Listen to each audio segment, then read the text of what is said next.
Sesungguhnya, saya orang yang sangat menyayangkan mengapa orang-orang seperti kami yang konten-kontennya memberikan semacam informasi positif tentang Pak Jokowi bersama keluarganya, termasuk juga isu-isu tentang pemerintahan Prabowo Gibran. Kami yang sehari-hari mengeluarkan konten-konten yang sebenarnya hanya ingin memberikan pembelaan dalam tanda kutip, bukan memuja-muji ya, bukan juga mengkultuskan seorang Jokowi. Kemudian disebut sebagai ternak Mulyono.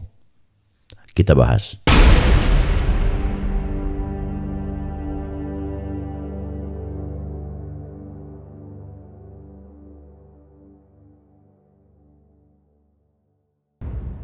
Guys, Anda kembali bersama saya lagi, Bang Bill. Selamat datang di channel ini. Terima kasih buat kalian yang sudah setia bersama-sama untuk kita kemudian menikmati isu-isu politik nasional.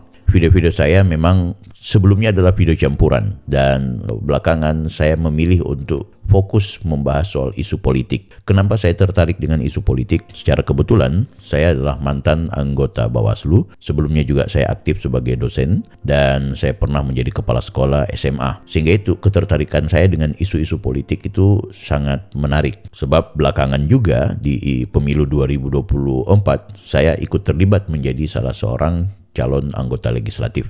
Meski saya gagal karena hal-hal teknis dan saya tidak main money politik, sehingga tentu itu mempengaruhi. Ya, kita ketahui bersama lah 2019, 2024 dan bahkan mungkin pemilu-pemilu sebelumnya masih didominasi oleh calon-calon legislatif yang memiliki uang banyak. Minta maaf kenapa saya harus ungkapkan ini, karena saya mau merayakan di video kali ini subscriber saya sudah berada di posisi 50.000 lebih. Saya mengucapkan terima kasih buat sahabat-sahabat, teman-teman kalian yang setia bersama video saya, termasuk buat kalian yang baru saja bergabung di channel YouTube Bang Bill Official. Saya mengucapkan terima kasih tak terhingga dan mohon maaf apabila di kebersamaan selama ini banyak hal yang kurang berkenan. Nah, di momentum kali ini saya mencoba untuk memanfaatkan kita sedikit membahas isu yang berkaitan dengan mengapa orang-orang seperti saya yang sehari-harinya mengeluarkan konten tentang Pak Jokowi, Gibran, Mas Kaisang, intinya keluarganya Pak Jokowi. Sesekali juga bicara soal Pak Prabowo, soal bagaimana kemampuan dan kehebatan kabinet merah putih. Intinya mungkin bisa diklaim sebagai yang pro pemerintah ya selama ini. Itu dinilai atau dianggap atau dicap sebagai ternak Mulyono. Parahnya lagi disebutkan sebagai cebokers. Cebokers ini adalah istilah yang sekarang mulai populer disebutkan kepada orang-orang yang membela Pak Jokowi, membersihkan kotorannya Pak Jokowi, itu disebut sebagai ceboker. Sangat disayangkan informasi ini. Ini adalah polarisasi yang terbangun memang sekali lagi imbas dari pemilu atau pilkada. Itu pasti di momentum tahun politik selalu saja kita akan menemukan polarisasi-polarisasi seperti ini. Ada video saya yang menjelaskan tentang isu ini ya, tentang bagaimana polarisasi itu terjadi. Anda bisa lihat di video-video saya sebelumnya. Oke guys, kenapa saya menyebutkan sangat disayangkan dan apakah orang-orang seperti saya, konten-konten kreator atau mungkin YouTuber atau siapalah kami diistilahkan, entah seprofesional apapun maupun tidak, yang memang kontennya memberikan apresiasi, mendukung, membela, bahkan memberikan penghormatan setinggi-tingginya kepada Pak Jokowi, itu dicap sebagai Mulyono atau ternak Mulyono ya, karena Mulyono itu sematan ke Pak Jokowinya. Kemudian juga disebut sebagai cebokers. Nah, kita mau diskusikan soal ini lebih serius. Saya berharap teman-teman jangan skip video ini dan kalian bisa nonton sampai dengan selesai. Pertama, kita sepakat bahwa nama Mulyono ini sebenarnya nama bagus. Nama yang disematkan kepada seorang Jokowi ketika kecil ya, masih sangat kecil, dan itu diakui oleh Pak Jokowi. Apa benar Pak Jokowi memiliki nama lain Mulyono? Ya, betul. Waktu itu, Pak? kecil, lahir saya diberi nama Mulyono. Oh, Kemudian sakit-sakitan, ini ceritanya almarhumah ibu saya. Karena sakit-sakitan diganti dengan Joko Widodo. Dia menyebutkan dalam ada salah satu wawancara, bahwa dia sering sakit-sakitan gitu. Nama Mulyono ini mungkin menurut orang Jawa terlalu berat dipikul kepada seorang yang namanya Pak Jokowi ini. Nah, sehingga itu pertimbangan oleh orang tua, akhirnya nama Mulyono digantikan menjadi Jokowi. Nah, ketika nama Mulyono yang didefinisikan dalam arti adalah kemuliaan atau orang yang mulia, itu kemudian dinilai atau disematkan kepada Pak Jokowi, dan Pak Jokowi menjadi objek kebencian para pembenci, para penyinyirnya, maka kemudian Pak Mulyono atau Pak Jokowi ini ketika disematkan, disapa, dipanggil, Mulyono menjadi konotasi yang nampaknya menjadi negatif. Dari sesuatu yang positif, orang-orang yang pemilik nama Mulyono itu kan bagus, yang dimuliakan. Banyak orang yang namanya Mulyono. Tapi ketika kemudian disematkan kepada Pak Jokowi dengan ragam kebencian orang terhadap Pak Jokowi, maka nama Mulyono ini akhirnya menjadi sesuatu yang nampaknya terlihat sangat tidak baik gitu. Apalagi kalau diistilahkan atau dicocok logika dengan peristiwa-peristiwa buruk. Misalnya ketika ada peristiwa intervensi MK, oh ini gara-gara si Mulyono itu. Ketika kemudian ada kebijakan-kebijakan yang bermasalah, oh itu gara-gara si Mulyono. Ini memang si Mulyono itu. Jadi nama Mulyono menjadi sangat-sangat tidak baik. Padahal sesuatu yang menjadi doa, ya, nama itu kan doa, tapi jadi buruk oleh orang-orang yang memang di dalam hatinya sudah menternak juga kebencian gitu. Nah, kedua adalah istilah cebokers kan itu. Jadi nampaknya kita sebagai konten kreator yang memberikan penghormatan, memberikan informasi positif tentang Pak Jokowi dan juga Gibran, itu dinilai sebagai orang-orang yang mencebok ya. Cebok ini apa ya kalau bahasa? Ini kan bahasa sehari-hari. Cebok itu kan kalau aku terjemahkan dalam bahasa yang seolah-olah formal, cebok itu adalah suatu kegiatan di mana membersihkan wilayah khusus. Ini menerjemahkan dalam polanya Anies Baswedan. Jadi cebok itu adalah sebuah kegiatan dalam rangka membersihkan wilayah khusus ketika seseorang sudah mengeluarkan atau membuang hajat. Itu cebok kan gitu. Nah, kers ini kan artinya orang-orang ya, pengikut-pengikut cebok. Jadi kita dinilai sebagai orang yang membersihkan kotorannya Pak Mulyono, Pak Jokowi. Jadi ada kesalahannya pemerintah, ada kesalahannya Pak Jokowi dan keluarganya. Oh, kita membela berarti kita cebokin tuh ya kan. Kita bersihkan tuh, enggak salah kan. Itu dinilai seperti itu. Padahal kita kalau mau objektif, ini sebenarnya bukan soal benar atau salah, tapi soal di dalam hati dan juga pandangan kita, kultur pemikiran kita. Kalau kita memang orangnya berpikir positif, orangnya punya kemampuan menghormati satu dengan yang lain, aku yakin sebenarnya tidak ada masalah kalaupun kita memberikan penghormatan kepada orang yang zolim sekalipun, kepada orang yang jahat sekalipun. Menurut saya adalah kita tetap harus memberikan penghormatan kepada dia sebagai seorang manusia. Kita tidak pantas akhirnya memberikan mengambil tugas-tugas hakim ya, mengambil tugas-tugas Tuhan untuk memposisikan manusia itu kerdil. Tidak boleh main hakim sendiri gitu. Nah, main hakim sendiri ini kan bukan cuma digebukin. Main hakim sendiri itu bukan cuma soal dipukul-pukul, tapi main hakim sendiri itu adalah dikeroyok di verbal yang ada di media sosial, media massa, media publik. Itu kan pengeroyokan. Nah, yang terjadi hari ini kan adalah mereka yang disebut sebagai aktivis, akademisi, profesor, doktor, itu rame-rame gebukin Pak Jokowi gitu. Walaupun tidak sebanyak pencinta, pembela, dan juga pendukung Pak Jokowi dan keluarganya. Nah guys, coba kita pertimbangkan baik-baik lagi. Apakah masih kita akan membiarkan polarisasi ini untuk saling serang ya, apalagi penyematan yang sebenarnya tidak baik. Nah, istilah ternak ini kan berarti Pak Jokowi atau Pak Mulyono ini melakukan sesuatu yang sifatnya menumbuh biakkan, jadi membuat kembang biak, mengandangi, membuat kandang dan lain-lain sebagainya untuk diberikan makan setiap hari.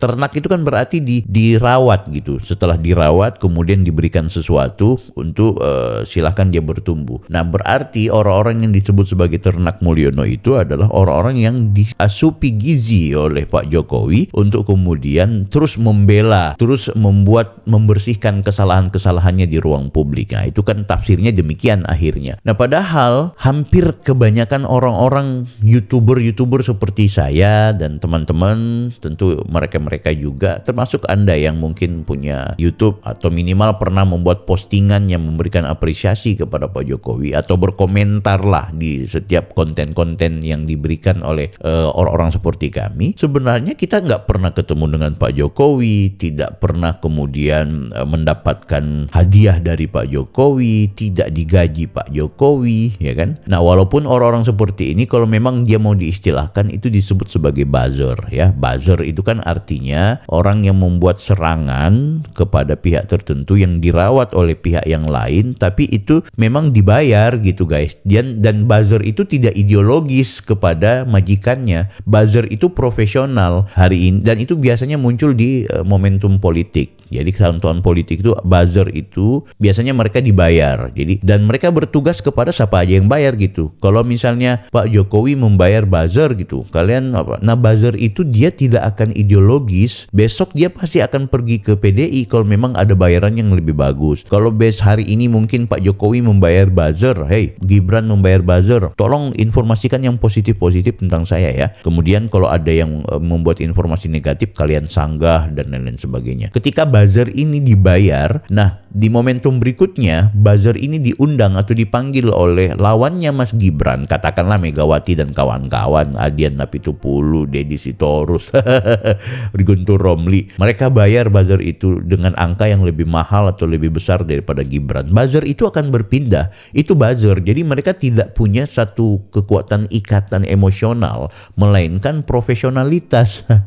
Beda orang-orang seperti kami yang memang organik ini ya memang dia murni, dia datang dengan sendirinya dengan kritisisme yang dibangunnya sehingga dia menilai saya harus memberikan dukungan dong kepada Pak Jokowi sehingga saya bikin konten, sehingga saya membuat video, sehingga saya harus melawan. Karena memang tidak sedikit informasi yang diberikan oleh teman-teman pembenci Jokowi ini itu informasi dan isunya menyesatkan, logikanya logika yang tidak sesuai dan juga tidak substansial, bahkan cenderung difitnah, hina, bully dan juga mendiskreditkan orang yang seharusnya kita muliakan, kita hormati, ya kan? Dan muliakan di sini kan bukan dalam konteks mensejajarkan dengan nabi, memuliakan seolah-olah kepada Tuhan. Tidak, memuliakan dalam artian memanusiakan gitu. Itu yang menurut aku kenapa kemudian akhirnya mereka-mereka yang menyebut kita sebagai ternak Mulyono ini perlu kita klarifikasi. Akhirnya kan yang saya khawatirkan itu adalah ketika mereka menyebutkan orang-orang seperti kami sebagai ternak Mulyono, keluarlah pernyataan dari Ibu Irma Suryani yang merupakan anggota DPR RI dari Partai Nasdem. Apa coba yang disampaikan oleh Ibu Irma? Ketika seseorang menyebutnya sebagai ala ternak Mulyono ini ngomong apa bla bla bla. Akhirnya Ibu Irma menjawab, lebih baik kami menjadi ternak Mulyono. Artinya orang-orang yang menjadi bagian dari keluarga besar Mulyono, orang yang dimuliakan, ketimbang menjadi ternak banteng, ya kan? Ngerti nggak? Ternak banteng dan ternak unta. Coba, kalau Mulyono yang menternak kami berarti manusia menternak manusia. Tapi kalau banteng menternak kalian dan juga unta menternak kalian, itu artinya adalah apa coba?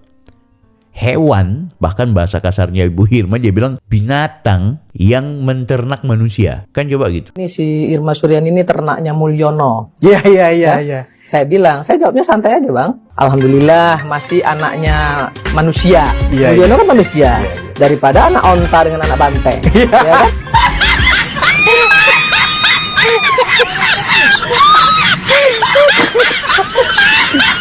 Ini akhirnya jadi balas-balasan polarisasinya seperti itu. Ya Anda tahulah banteng itu apa, unta itu siapa gitu. Ada juga yang menyebutkan ya kita disebut sebagai ternak Mulyono, mereka anak wabah. Coba, yang sebenarnya istilahnya abah, tapi menjadi anak wabah. Ya saya mau perjelas di sini, saya tidak mau bermaksud untuk memposisikan demikian, tapi ini muncul akhirnya di media sosial. Apa coba? Anak banteng berarti banteng konotasinya adalah PDIP. Anak banteng konotasinya adalah Ibu Megawati, anak emak, kan gitu. Masih bagus anak emak, masih bagus anak abah. Masih enak loh didengar itu istilah ternak anak abah, artinya keluarga besar dari Anies Baswedan, ya kan? Anak-anaknya abah. Kemudian begitu juga anak-anaknya Banteng. Bukan anak-anaknya Banteng, anak-anaknya emak, berarti pengikut-pengikutnya Ibu Megawati Soekarno Putri. Itu masih jauh lebih baik ketimbang akhirnya diplesetin. Ketika kalian menyebutkan kami anak ternak Mulyono, ya udah kalian ini adalah ternaknya unta. Nah, unta ini kan selalu dikonotasikan dengan Arab. Nah, kebetulan Pak Anies Baswedan adalah Arab. Ternak Banteng, Banteng adalah Ibu Megawati. Nah, akhirnya kalian disebut sebagai ternaknya binatang, yaitu banteng dan unta. Jelek kan akhirnya kan? Siapa coba yang memulai? Siapa coba yang memunculkan istilah ini? Kan gitu. Makanya jangan terjebak dengan polarisasi. Dukung-mendukung aja, apresiasi aja, kan gitu. Bangun aja nalar kritis untuk kemudian memberikan edukasi kepada publik. Oh iya, kita sangat menyayangkan ketika Pak Jokowi kemudian melakukan A, B, C, D. Kita sangat menyayangkan ketika Mas Gibran melakukan pelanggaran A, B, C, D atau kebijakannya yang tidak pro terhadap rakyat. Tapi ngapain disebut sebagai ternak Mulyono? Begitu kita muncul sebagai orang yang membuat konten membuat video, akhirnya disebut di bawah, ternaknya Mulyono muncul lagi. Alah, ternaknya Mulyono ini nggak puas-puas, otaknya duit aja. Saya miris dengan komentar-komentar itu. Bukan saya merasa takut, bukan merasa kecewa dalam arti merasa tidak nyaman gara-gara merasa minder. Nah, enggak. Saya malah ketawa. Orang-orang seperti itu ketawa. Apalagi orang-orang seperti kami, konten kreator, kalian komentar benci dan kalian komentar cinta, dua-dua itu profit. Paham nggak? Jadi di YouTube misalnya, kita nggak usah bicara TikTok dan platform lain. Ini di YouTube, komentar benci dan komentar positif, komentar negatif dan komentar positif, kedua-duanya itu cuan bagi pemilik video. Nah, sehingga itu saya nih, ketika kemudian saya membuat video-video yang memberikan apresiasi kepada Pak Jokowi dan juga keluarganya, kenapa saya memilih membuat video yang nuansanya positif? Karena itu tadi, saya lebih suka kita mendapat cuan dari sesuatu yang positif. Tentu jangan munafik juga kalau memang Pak Jokowi itu punya pelanggaran, punya tindakan maksiat, zolim. Ngapain kita kemudian berpura-pura untuk kemudian membela beliau? Kan gitu. Itu penting, guys. Tapi yang saya sayangkan adalah kalau kemudian saya mencari cuan di YouTube ini misalnya. Ini lumayan nih. Ini saya bilang begini, saya kaitkan dengan YouTube saya ya. Kenapa? Karena memang saya merasa senang, saya bersyukur karena YouTube saya sudah berada di 50.000 subscriber. Nah, saya mau klarifikasi sekaligus jadi motivasi buat sahabat-sahabat. Jadi di YouTube itu ada dua kubu nih ya, yang positif dan negatif, yang pro dan kontra. Nah, kalian kepingin cari cuan, silahkan menggunakan YouTube, itu bisa lewat AdSense-nya ya. Jadi periklanan di YouTube itu menjadi duit buat kalian, atau ada nanti pihak-pihak ketiga yang akan membayar kalian, memberikan kalian semacam istilahnya endorse begitu ya. Tapi kami ini, YouTube saya secara pribadi tidak di-endorse oleh Pak Jokowi, tidak di-endorse oleh Mas Gibran gitu. Karena jauh, saya ada di Manado, mereka ada di Jakarta dan Solo. Ini hanya organik, hanya rasa di diri. Nah, pertanyaannya kenapa saya harus memilih memberikan atau membuat video yang memberikan dukungan kepada Pak Jokowi? Ya karena saya tahu bahwa di YouTube ini banyak sekali orang yang cinta kepada Pak Jokowi dan banyak juga orang yang benci kepada Pak Jokowi. Tapi setelah kita lihat statistik, ternyata 80% orang dukung sama Pak Jokowi. Kan nggak bisa 80% itu cuma karena kebohongannya seorang Jokowi sehingga hampir 100% lah. Kan kalau udah 80% udah dekat. Orang cinta sama Pak Jokowi berarti nggak mungkin Pak Jokowi ini melakukan tindakan-tindakan yang buruk gitu. Tentu Anda mau kaitkan, wah Hitler itu dicintai oleh masyarakatnya, padahal dia adalah ahli propaganda yang luar biasa. Ya jangan lupa Hitler itu mainannya main bunuh orang, Pak. Iya, Hitler itu main culik orang, lo nggak dukung dia, dihajar lo kan gitu. Jadi nggak semuanya orang cinta sama Hitler itu atau dukung Hitler karena memang rakyatnya cinta kepada dia gitu. Sebagian besar juga itu karena ketakutan terhadap pola rezim yang dilakukan oleh Hitler. Pak Jokowi yang enggak, orang dengan tulus mencintai dia kok. Mau itu karena media, mau karena ketulusannya, itu begitu kan gitu. Itu menurut saya penting. Nah, saya memilih lebih baik saya menjadi konten kreator yang memberikan dukungan kepada Pak Jokowi, di mana lewat momentum ini saya bisa mendapat cuan, saya bisa mendapat banyak subscriber ketimbang saya menjadi pembenci. Ya, saya khawatir ketika kemudian saya menjadi orang yang melemparkan narasi-narasi kebencian, apalagi sudah menghajar secara personal. Coba lihat tokoh-tokoh kita, tokoh loh ya, Amin Rais, Ibu Oki, Abraham Samad, dulu pernah Mahfud MD, ya kan, Refli Harun, Rocky Gerung, siapa lagi ya? Pokoknya banyak lah, Pak Ikrar, Profesor, ya. Saya nggak bayangkan, belum lama mereka buat video, ya. Video yang ungkapannya kebencian terus, kebencian, narasinya kebencian, bahkan sudah menghajar personal, menyebut Ternak Mulyono, menyebut itu si Jokowi. Maaf, mungkin dalam keadaan bervideo atau live atau mungkin setelah rekaman video dipanggil sama Tuhan Yang Maha Kuasa. Belum sempat dia berdamai, belum sempat dia mengucapkan kata maaf dan belum sempat bertemu Pak Jokowi minta maaf, belum sempat silaturahim, belum sempat mereka membersihkan hati yang kotor. Terus mereka langsung menghadap kepada Tuhan. Saya tidak mau menjadi orang, ya, saya tidak mau menjadi konten kreator yang belum lama mengeluarkan kalimat-kalimat kasar, kotor, jahat kepada orang lain, kemudian Tuhan memanggil saya. Saya takut. Sehingga itu kepada kalian, termasuk kalian yang menghina Pak Jokowi, kalian yang menyebut kami sebagai cebokers dan juga Ternak Mulyono, saya akan sangat memberikan penghormatan. Dan saya berharap maafkan kalau seandainya di video-video saya ini banyak hal yang kurang berkenan. Doakan video saya dan juga channel saya ini akan berkembang dengan menuju 100.000 subscriber dan mendapatkan apresiasi dari sahabat-sahabat sekalian. Aku pikir itu sih. Jadi please, mari kita sama-sama menghilangkan polarisasi. Silahkan junjung tinggi Anies Baswedan, silahkan hormati dan juga berikan apresiasi kepada Megawati dan juga PDIP. Silahkan Anda dukung Pak Amin Rais, silahkan Anda para pencinta tokoh-tokoh yang sudah saya sebutkan tadi atau siapapun itu. Tapi please, jauhi kalimat-kalimat, jauhi hati yang kemudian mendiskreditkan orang lain. Apalagi seorang Pak Jokowi yang sekarang bukan lagi penguasa, guys. Bukan lagi presiden. Bukan lagi orang yang sebenarnya harus kita kritik. Karena ya udah selesai kok. Kan gitu. Ayolah. Meski demikian, mari kita sama-sama menjunjung tinggi solidaritas, rasa kemanusiaan sebagai anak bangsa, saling menghormati, saling memberikan peringatan. Saya sendiri memberikan ruang kepada kalian semua untuk memberikan kritik di video-video saya. Kalau ada hal-hal yang kurang berkenan, Anda bisa langsung menuliskan di situ. Dan saya sangat menghormati apapun yang kalian tulis selama tidak berbentuk kalimat-kalimat provokatif, tidak kasar, dan juga memberikan konstruktif, bukan destruktif. Kalau menurut kalian bagaimana? Mau kepingin menjadi YouTuber? Mau kepingin menjadi content creator? Sekali lagi, ada dua. Yang pro dan kontra. Yang positif dan juga yang negatif. Kalau kalian memang benar-benar kepingin menjadi YouTuber, saya menyarankan carilah hal-hal yang positif. Karena dari situ, Anda bisa mendapat cuan, di mana cuan itu menjadi darah daging kalian dan juga keluarga kalian. Jangan lupa like, comment, dan subscribe. Saya Bang Bill. Offside.